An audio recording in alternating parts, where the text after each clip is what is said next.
Pemirsa, Kecamatan Tambora, Jakarta Barat menjadi salah satu wilayah dengan kepadatan penduduk ekstrim di DKI Jakarta. Kondisi bangunan perumahan yang saling menempel menimbulkan kekhawatiran bagi para warga yang tinggal di kawasan Tambora. Buat kekhawatiran pasti ada kita ya, kesatu kan kebakaran apa gitu, itu kita paling khawatir sekali. Puluhan rumah di kawasan padat penduduk Tambora, Jakarta Barat terbakar. Kebakaran yang melanda sebuah tempat usaha konveksi ini terjadi di Jalan Sawah Lio, Tambora, Jakarta Barat pada Senin dini hari tadi.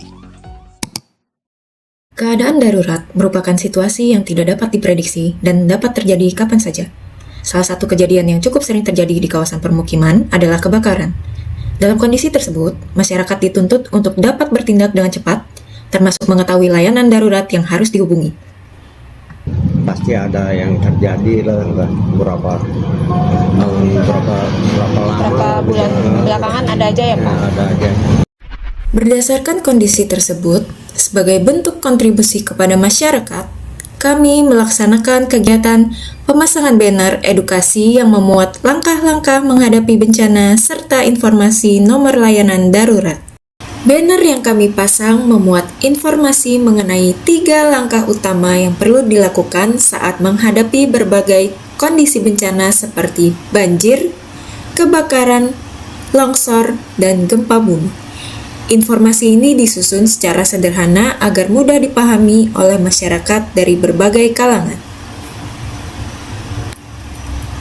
Pada bagian banjir, masyarakat diingatkan untuk segera mencari tempat yang lebih tinggi, mengamankan barang-barang penting, serta mengikuti informasi resmi dari pihak berwenang.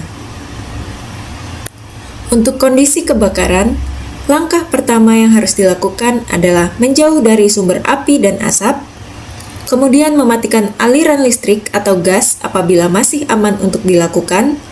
Setelah itu, masyarakat dianjurkan segera melaporkan kejadian atau menghubungi layanan darurat. Apabila terjadi longsor, masyarakat perlu menjauh dari area yang berpotensi longsor, mengenai tanda-tanda bahaya, dan segera melakukan evakuasi menuju tempat yang lebih aman. Sementara itu, saat terjadi gempa bumi, masyarakat diimbau menerapkan prinsip drop, cover, and hold on.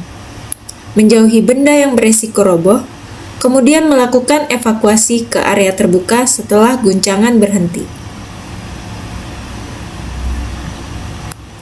Selain langkah-langkah keselamatan, banner ini juga memuat berbagai nomor layanan darurat yang dapat dihubungi sesuai dengan kondisi yang dihadapi.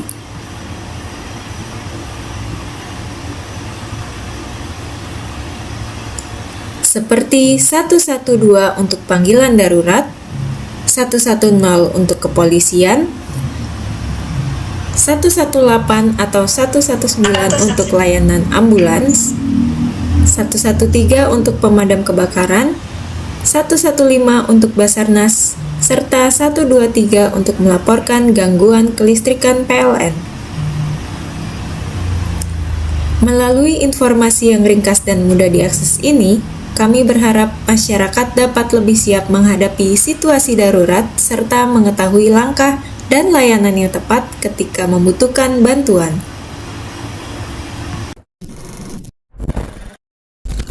Kalian tahu nggak kalau misalnya nomor pemadam, nomor ambulan, dan nomor lain-lain kalau misalnya ada bencana alam gitu? A few moments later. Nggak tahu ya berarti nomor pemadam kebakaran? Oh, belum tahu. Berarti menurut kalian kalau misalnya ada bencana itu nomor-nomor kayak gitu penting nggak? Penting. Oke. Nah, kalau mau tahu nih nomor pemadam kebakaran dan nomor ambulan yang benar-benar dibutuhin saat ada bencana atau kegiatan darurat itu harus ada, semua orang tuh tahu gitu. Dan karena membuka nggak tahu nih nomor pemadam kebakaran itu 119, dan kita udah bikin nih di banner yang informatif buat kalian yang perlu nih kalau misalnya ada kegiatan di luar hal darurat. Oke? Selain memasang media informasi, kami juga memberikan edukasi sederhana kepada anak-anak yang berada di sekitar lokasi. Edukasi sejak usia dini menjadi langkah penting untuk menanamkan pemahaman mengenai layanan darurat, sehingga mereka mengenali fungsi nomor-nomor tersebut dan mengetahui kepada siapa harus meminta bantuan ketika menghadapi situasi darurat. the next day. Menurut Bapak seperti apa sih kegiatan yang kita lakukan tadi? Menurut saya sih bagus, ada apa bisa dibuat kerjasama antara ya, dari kampus sendiri dan masyarakat di sini. Sekarang Bapak jadi tahu kan ya kontak-kontak darurat yang harus dihubungi ketika terjadi bencana? Tahu. Ya misalkan ya 123 gitu dari PLN. Baik Bapak, terima kasih banyak ya Pak. Ya. Melalui kegiatan sederhana ini, kami berharap masyarakat semakin memahami pentingnya layanan darurat dan dapat memanfaatkan informasi tersebut secara tepat ketika menghadapi keadaan darurat. Semoga media informasi yang telah dipasang dapat memberikan manfaat bagi lingkungan sekitar. Mahasiswa hadir untuk masyarakat.